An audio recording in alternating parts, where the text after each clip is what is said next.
يا صباح الخير، يا صباح الفل، يا صباح النشاط، يا صباح روتين جديد، يا صباح يوم جديد. صباحكم مشرق بنور الله. حبيب قلبي، وحشيني جدا جدا، وحشتوني بجد والله. ربنا يخليكوا ليا وما تحرمش منكم ابدا، وجودكم معايا كده على دماغي من فوق. ربنا يخليكوا ويديمكوا نعمة في حياتي. اخواتي وحبايبي، احلى اخوات في الدنيا. بصراحة انا طلعت من القناة ديت باحلى اخوات بجد يعني. وبشكر اختي وحبيبتي سوها نور، بشكرها من كل قلبي وما تحرمش منك ابدا. وبشكر كل القنوات النقد اللي طلعوا واتكلموا ونصحوني، ما تحرمش منهم، احلى اخوات. ربنا يبارك لكم يا رب ويديكم الصحة ويخليكم اولادكم واسترها معاكم. اخواتي وحبايب قلبي، احنا بدأنا النهارده هنعمل بقى بعجن عشان هعمل معاكم مشلتت يعني. خليكم معايا لاخر الفيديو عشان جالي ناس ضيوف وحبوا هم ايه عايزين ياكلوا فطير مشلتت. فطير فلاح، مشلتة فلاح. هتكلم معاكم الكلمتين اللي هكلمهم وخليكم معايا بس للاخر كده. اختي حبيبتي قالت لي مالكيش دعوه بحد وما تنزليش الكلام اللي عندك ولا التسجيل اللي عندك، وانا عادي مشيت معاها وكل حاجه ماشيه بما يرضي ربنا والحمد لله. خشلت تعليقات كتير سلبيه وبيقولوا انت لما انتش عارفه ربنا وانت.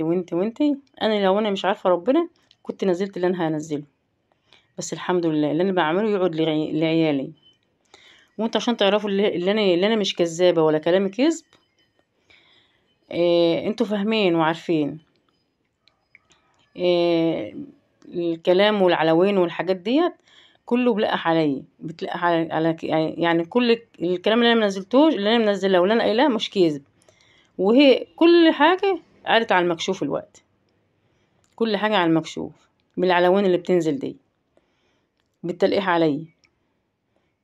لقوها بالعلوين ما بلقوهاش بالكلام، عاملين ملاك يعني. امال مش ملاك؟ عاملين ملاك اللي هم ما بيتكلموش، ما بيجوش سيره حد ولا بيقولوا حاجه، بيلاقوها بس بالعلوين بس. اما حصل اللي حصل ده واتقطع سلك النت. هي على فكره قطع سلك النت دي مش بالساهل، وكان ممكن بلغت وعملت قضيه للنت والحاجات دي، بس قلت يا بنت بلاش مشاكل وخلت عدي وخلاص وسكت. رحت بأدب وباحترامي أرد على والدته. طلع اللي أنا بتكلم مع والدته، قام واخدها قال لها انت بتزعقلي زعق لمامته لوالدته، يقول لها انت واقفه بتكلمها ليه؟ انت معرفش ايه؟ قلت له ازاي يعني واقفه تكلمني ازاي يعني؟ مش فاهمه يعني ايه يعني؟ انا ايه يعني بتكلم؟ احنا ما بنكلمكيش، انت ما بنكلمكيش، امشي فرق من هنا، انت انسانه كلبه. شتمني وطردني، شتمني وطردني. دي على فكره مش سهله، ولو ابني موجود في الساعه ديت ما كانش هتتفاض، بس انا بحمد ربنا اللي ابني مش موجود. انتوا عارفين اللي ابني مسافر ما هوش هنا، مش شطرين عليا عشان ابني مش معايا، انا لوحدي، محدش معايا الا جوزي. يعني لما تكون عيله زي ديت عليا انا وجوزي، يبقى احنا ردنا ايه عليهم او موقفنا يبقى ايه يعني؟ ابني سندي حبيبي مش موجود، لو هنا ما كانش عينهم ديت بصت عليا، كتاب الله ما كانت عينهم دي بصت عليا. حسب الله ونعم الوكيل في كل ظالم، ما بقولش الا كده بس. من ملاك وبالقحوا بالعلوين، عاملين ملاك وبنغزوا من تحت لتحت. على فكرة ما غركوش الكلام المسهون ده، ما غركوش الكلام ده بجد يعني. لو انا بقى كنت سجلت لكم بقى الشكل بقى على حق والصوت العالي والشتيمة والناس اللي طالعة واقفة في البلكونات كده عريانة، كنت شفتوا بقى النظام شكله ايه. بس انا الحمد لله ما كنتش هرضى اعمل حاجة زي دي خالص، ولا ارضى انزلها اصلا على قناتي. لاني ما تفكروش مثلا ان انا ممكن انزل اي حد مش كويس على قناتي يعني. الحمد لله قناتي نظيفة وكويسة محترمة، بقدم محتوى محترم وما بكذبش ولا منافقة في المحتوى، ولا بقول مثلا فلان قال وفلان عاد والروايات ديت والحاجات دي ما بقولهاش، مش بكذب. انا بطلع اتكلم معاكم بكل اخلاص، بكل، ما فيش عندي مثلا حوارات ولا كذب ولا الكلام ده. مش مثلا انا ابقى نايمه عيانه، مش عيانه ولا في حاجه، ولا انا عيانه. انا كنت عيانه، انا كنت حامل، انا كنت معرفش ايه، انا كنت ايه. ما بحبش الروايات والكذب دي.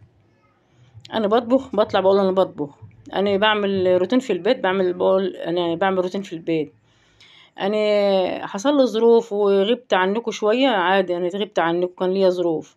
ما بقولش مثلا انا كنت في الحته الفلانيه وحصل لي كذا وممكن ما يكونش حصل لي، واكذب واقول ده حصل لي وما فيش حاجه حصلت لي. بعمل فطير، بطلع بقول انا هعمل النهارده معاكم فطير. ما بحورش، ما بكذبش، ما بقولش اي حاجه. الحمد لله، يعني الحمد لله. احمدك واشكرك يا رب. وبشكر اخواتي وحبايبي اللي تعليقاتهم الحلوه الجميله، ربنا يبارك لك، يبارك لي فيكم يا رب، ويسترها معاكم دنيا واخره. بجد بجد والله العظيم احلى اخوات. انا القناه ديت على فكره انا مش عايزه منها حاجه بجد. الحمد لله الحمد لله، ما اناش عايزه منها اي حاجه، انا عايزه منها احلى اخوات في الدنيا. وانا شفت فيها احلى اخوات والله العظيم بجد بجد. عيلتي التانية، عيلتي اللي هي من دم ومن لحمي، ما بخافوش عليا زي اخواتي ما بخافوا عليا الوقت، اللي هو انتوا طبعا. بجد والله العظيم بتخافوا عليا، ولو غبت شويه اجي ابص الاقي اللي بيسأل عليا، عايزين تطمئنوا عليا. آه، يعني ليا واحده متابعه عندي والله العظيم بجد بجد، يعني اما بتكلم معاها بحس اللي هي اختي اللي انا ما شفتهاش بجد، يعني بجد والله العظيم اختي اللي ما شفتهاش. ادعوا لها يا جماعه، ربنا كده يرزقها بالذريه الصالحه ويرضيها يا رب. ادعوا لها يا جماعه بجد بقلب صافي كده ونيه مخلصه. احلى اخت في الدنيا حبيبتي. ربنا يرزقها يا رب، ويرزق كل مشتاق، ويرزق اي حد نفسه في حاجه، ربنا يرزقه ويديكم بما يرضي ربنا. كل ما الواحد قلبه نضيف لربنا كده وفي قلبه خير للناس، ربنا بديله خير. في قلبه شر، ربنا بديله شر. لو انت ما عندكيش الحاجه دهيت، وانت قلت انا عندي الحاجه دهيت، ربنا بيبعتها لك عادي كده، مش حاجه يعني، او اللي انت مش عايزاه وانت بتطلبيه من ربنا. مثلا عيانه ممكن تعي وانت ما انتش عيانه كده يعني. بنقول الحمد لله على كل شيء، واحنا احسن من غيرنا يا جماعه، نحمد ربنا الحمد لله.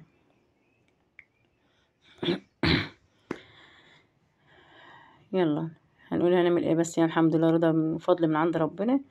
وانا برضو ارجع تاني واقول اشكر اخواتي وكلهم بجد، بشكركم من كل قلبي. وانا عارفه ان انتوا وجبوا لي حقي، انا عارفه انتوا سندي، انتوا اخواتي. يعني انا مش بتكلم، انا عارفه انتوا هتجيبوا لي حقي بجد، يعني احلى اخوات في الدنيا.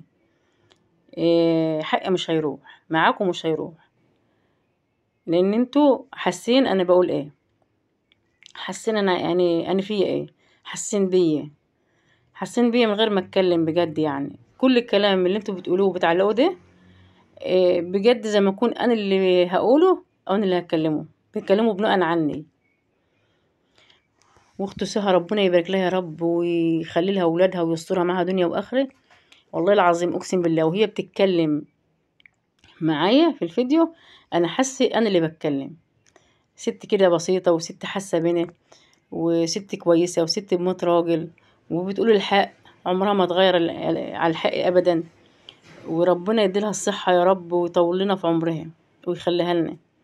مش شرط قنوات النقد مثلا ان احنا نطلع نتكلم عليهم نقول ده وحشين، ده كان لمني. هم اخوات زينا ولهم ارزاق زينا وكل حاجه. ربنا يديلهم طولة العمر يا رب ويخليهم. بيطلعوا ينصحونا، بيطلعوا مثلا لو في حاجه غلط وبيقولها لنا برضو، واحنا بنستفاد منهم. يعني مثلا لما كل حد كبير وتسأليه مثلا على حاجة، أو تكون انت عاملة حاجة وبتسأليه مثلا ويقولك دي غلط، ماشي غلط، ما اعملهاش تاني. بناخد من بعض بس والله مش أكتر. يعني مثلا بناخد طاقة إيجابية من بعض. مثلا لو أنا عاملة منزلة فيديو وطلع غلط، ومثلا هي بتنبهني لحاجة، على دماغي على دماغي أعملها والله العظيم بجد. مش شرط مثلا ابقى عامله فيديو مثلا غلطانه في حاجه او في حاجه مثلا مش كويسه، إيه هزعل مثلا لو هي نصحتني؟ لا مش هزعل، لان هي بتنصحني اختي الكبيره وبتنصحني، اختي الصغيره برضه وبتنصحني، تنصحني لمصلحتي، مش مثلا بتنصحني لحاجه وحشه. ربنا يبارك لها يا رب ويديلها الصحه، وربنا يبارك لهم كلهم يا رب. إيه قنوات النهضه على فكره مش وحشه، والله العظيم اقسم بالله ما وحشه. ليه بقى؟ لان هم بعرفونا، بعرفونا مثلا الغلط بتاعنا، في حدود كده ما نقدرش نطلع ونسيبها يعني. بعرفونا مثلا لو انت غلطانه في حاجه ممكن ينصحوك، يعرفوك ما تعملهاش كده يعني. يعني مش وحش. في حاجات كتير كتير كده الواحد ما بقاش عارف، ممكن بيقول حاجه غلط مش فاهم. هما برضو بينصحونا برضو، ربنا يبارك لهم يا رب ويطول في عمرهم ويدوم الصحه يا رب ويرزقهم رزق حلال. لو قعدت ادعيلكوا طول الفيديو مش بصراحة مش هشبع يعني، لان انتوا اخواتي وحبايبي وربنا يطول في عمركم يا رب. وانا عارفة انتوا بتجيبوا حق بجد يعني. انا ست بسيطة خالص والله العظيم يا جماعة، انا ست بسيطة وعلى قد حالي والحمد لله. انا بقول لربنا يجيبه حلو يعني. قناتي كبرت ما كبرتش الحمد لله. انا عندي مرات ابني ديت، عارف دي مرات ابني ديت، عارف شايفينها مرات ابني دي عندي بالدنيا كلها جد والله العظيم. ست محترمة، صوتها ما بيطلعش، دي متعلمة ودي واخدة كلية، بسم الله ما شاء الله عليها، وربنا يبارك لها يا رب ويخليها. عمرها ما اتكبرت على حاجة، بصراحة شايلاني شيل، عمري ما عملت حاجة إلا كانت هي معايا فيها. أكتر أيام عادي بتبقى يعني تقول لي اقعدي وأنا هعمل اللي أنا مكانك. إيدي بإيدها، إيدينا بإيدين بعض، ربنا يبارك لها يا رب. ساعة ما بشوفوها معايا كده بتعمل معايا أو واقفة معايا أو مثلا بتنادي عليا يا ماما أنا أعمل كذا يا ماما معرفش إيه، نارهم بتولع منها. بيغوروا منها ليه مش عارفة، بيغوروا ليه مش عارفة. ال والسلام، أشهد أن لا إله إلا الله أشهد محمد رسول الله. أحمدك وأشكرك يا رب. العلوان اللي نازلة ديت بتاعة التلقيح ديت يعني ولا هممنا ماشي، منزلين العلوان كده ولا هممنا.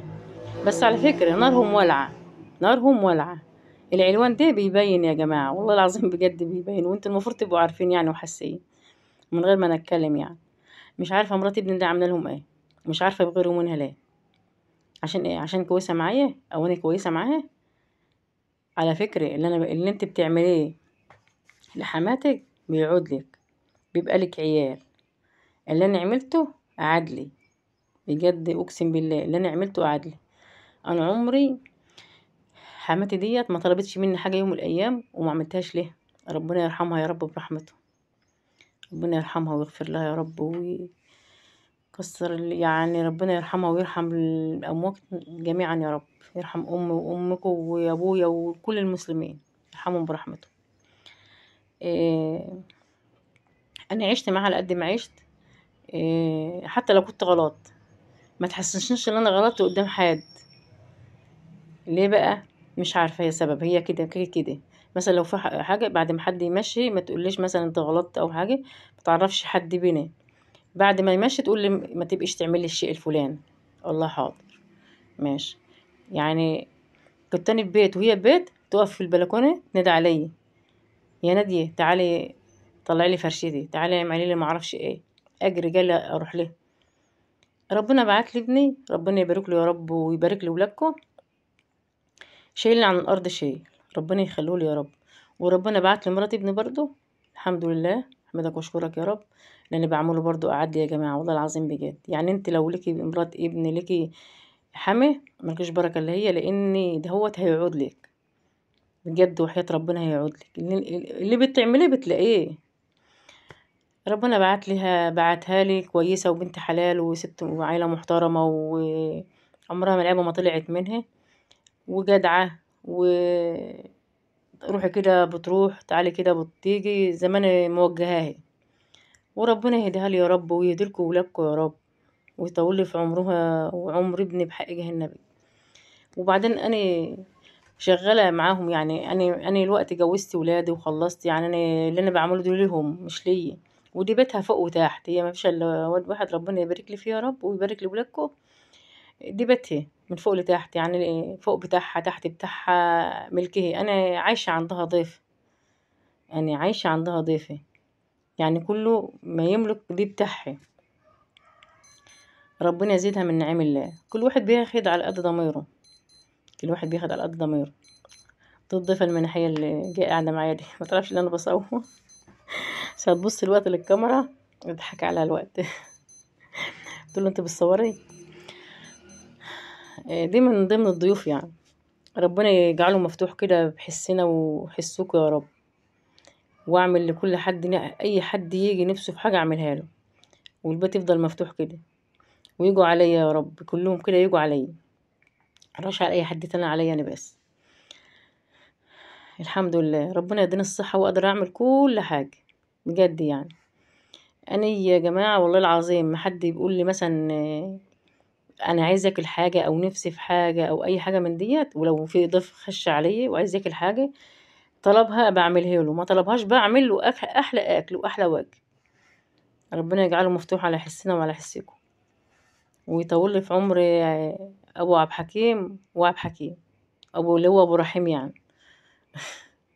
انتوا عارفين رحيم طبعا، وعارفين رؤية والعيال دي واشواق وفيروز دولت احفادي يا جماعة، احفادي بفتخر باحفادي. آه، ربنا يبارك لي فيهم يا رب ويطول له في عمره. يلا الحمد لله، ربنا يدينا الصحة يا جماعة ويبارك لكم واسترها معاكم. انا والله العظيم يا جماعة اقسم بالله انا عندي كلام كتير. انا لو انتوا في ناس بتعلق لي وتقول لي انت عايزة تطلعي على حس الناس، عايزة قناتك تكبر على حس الناس. انا لو قناتي لو انا عايزاها تطلع على حس الناس، انا عاملاها من زمان وانتوا عارفين. كنت كل يوم عملت اختراع، كل يوم عملت اي نصيب، كل يوم عملت اي حاجه. ده فلانه عملت فيا، ده فلانه سوت فيا، ده. بس انا والله العظيم الحوارات دي مش عندي والله، ولا اعرف اعملها. الحوارات دي لها ناسها يا جماعه، والكذب له ناسه. انت ما تعودتش ان انت تكذبي، هتيجي تكذبي على اخر العمر. ما تعودتش انت تعملي حوارات، هتيجي على اخر العمر تعملي حوارات، مش هتعرفي. اقسم بالله ما تعرفي. لان انت لو اتعودتي ان انت تعملي حوارات من صغرك هتعملي. اتعودت على الكذب من صغرك برضه هتكذبي لحد ما تكبري، حتى مش هيتغير منك حاجة. فاهمني؟ اللي متعود على حاجة يا جماعة بيعملها. دي التربية، دي التربية في الأساس. تربية أنا متربية والحمد لله، حمدك واشكرك يا رب. ربنا يرحمك يابا برحمته. الأساس في التربية ذات نفسها. التربية مش كويسة، التربية مش كويسة. بتطلعي بقى تكذبي، بتطلعي تعملي حوارات، بتطلعي تكذبي على الناس. المهم عايزة مشاهدات وخلاص، عايزة فلوس. طب الفلوس بتاعة الكذب دي يا جماعة حلال ولا حرام؟ حرام طبعا، لان انت كاسبة في الفلوس دي. بتكذبي ويجيلك فلوس. لكن انت لو بتشتغلي في على جبينك كده، إيه، بتشتغلي وبتتعبي فيها، هيبقى هتبقى فلوس حلال بجد يعني. انا عن رأيي انا كده.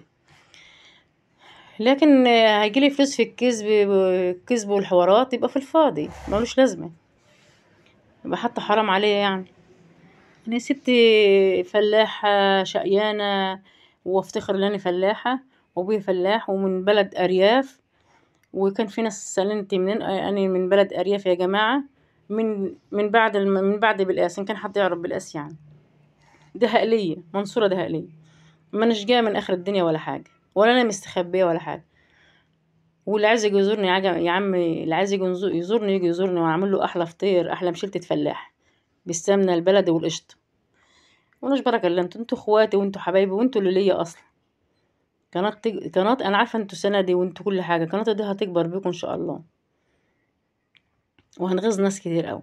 القناة هتكبر وهنغيظ ناس كتير، وانتوا فاهمين هنغيظ مين. صح ولا غلط؟ انا بقول حاجة غلط دلوقتي يا جماعة؟ يلا ربنا يديكم الصحة يا رب كده، ويطول في عمركم، ونبقى احلى اخوات واحلى عيلة. كانت لو انت خشه قناتي والله العظيم، لو خشيتي قناتي اول ما خشيتي خشي فيها كده، لفي لفه كده هتعجبك. كنتش اشتركت اشتراكي لي يعني. ربنا يبارك لكم يا رب ويخليكم وتبقوا احلى اخوات والله العظيم بجد. بحبكم لله في لله. وايه رايكم في الفطير دي وعمايله؟ عمايل الفطير دي بقى زي عمايل امي زمان بقى. كنا الاول بنخبز على دقيق وبنكبر الفطيره، كنا بنعملها في قطع تقرصه كبيره كده واحده بس. انا عملت دي تلاتة بعملهم من جوه من بعض كده. عشان ايه؟ احط واحده جوه واحده، واحده جوه واحده. بتعمل معاك رقات كتير يعني. وبتبقى تخينه كده ومليانه عشان ما تبقاش رقيقه معاك. بس هي والله العظيم طلعت زي الجلاش بالظبط. دي الكميه اللي انا عملتها هي. بسم الله ما شاء الله يا رب، بالهنا والشفا. هاخدها بقى اسويها ومش هاخدكم معايا عشان ما اطولش عليكم يعني. هاخدها اسويها في الفرن واجيبها بقى ان شاء الله. هما طالبين مني ايه؟ عايزين فطير بعسل وفطير من غير عسل يعني. هعمل لهم 3 بعسل واعمل 4 من غير عسل يعني كده. ممكن بقى يعملوه، بنعمل بقى حطينا قشطة وجبنة وعسل اسمر وسلقنا بيض وعملنا غاموس كده يعني. ما شاء الله بسم الله ما شاء الله، كان طالع من الفرن زي الفل.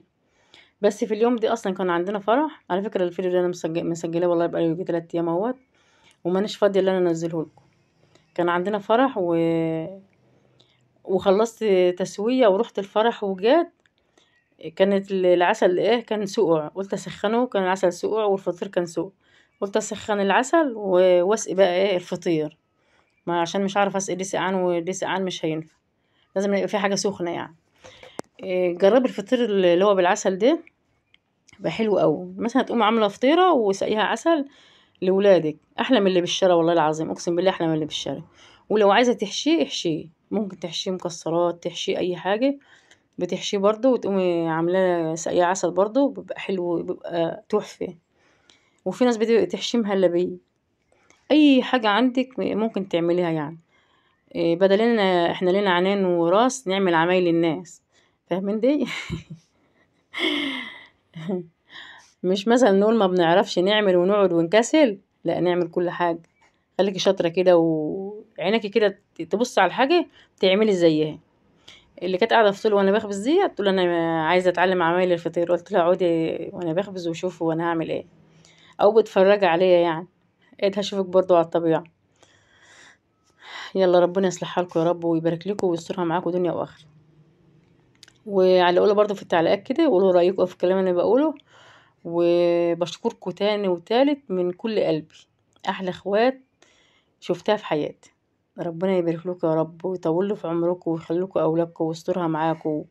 بحب اقعد ادعي لكم كده، ياك الدعاء اللي انا بدعوه لكم دوت يتقبل مني يا رب بجد يعني. لاني بدعي لكم كده بكل اخلاص، بكل صدق، بكل حنيه والله العظيم، اقسم بالله بدعي لكم بكل حنيه. إيه، بحب كده بدعي لكم بحب، لاني بحبكم. فاهمين يعني ايه؟ يعني بحبكم بجد والله العظيم بجد من غير اي حاجه. يا جماعه والله العظيم اخر حاجه نفكر فيها الحاجه الفلوس دي، اخر حاجه نفكر فيها. الفلوس مع التيوس يا جماعه، الفلوس مع التيوس، فاهميني؟ الفلوس مع التيوس. لكن انتوا اغلى حاجه عندي، اغلى حاجه في الدنيا انتوا. فلوس او بتاع ايه؟ احنا محدش بياخد منها حاجه يا جماعه والله العظيم. والله العظيم اقسم بالله اللي يعرف الدنيا ما يبكي عليها دقيقه واحده. ولا تقول لبكره. عيشي يومك، عيشي يومك. وعيشي اللي حواليك ينوبك صواب. عيشي ناس محتاجة، بتبقى نفسها في لقمة، نفسها في حاجة، نفسها في هدمة. إيه، ما تحسش الناس اللي انت ما شاء الله مالكة العالم بإيديكي وانت كنت كحيانة قبل كده يعني. يعني حاجات كتير كده يعني يا جماعة. يلا ربنا عنده، ربنا هو اللي شايف، هو اللي عارف. ايه رأيكم بقى في الفطير العسل ده؟ تسلم ايدك يا ام عبد الحكيم يا عسل، ما قلتلكوش كده من زمان. دي الفطيرة اللي هي ما تعملش، وقطعتها مسكتها عملتها في طبقين حلوين كده شيك كده. عشان ايه؟ ما ياكوش ايدهم يعني، عشان هم ناس فاي كده. وياكلوا بقى كده زي الجلاش كده. دي لسه ما قطعتش اهيت، قطعت لهم طبقين حلوين، عملت كل واحدة كل فطيرة في طبق يعني. وسبت التاني سليم اللي هو حطيت بقى قشطة وجبنة حادقة من البلاص بتاعنا، الجبنة قديمة حادقة وجبنة قديمة بيضة بتاع المعمل وقشطة وحادق وسلطة وبيض وحاجات من دي، وكان الأكل زي الفل. من هنا والشفا يا رب. أسيبكم بقى في رعاية الله.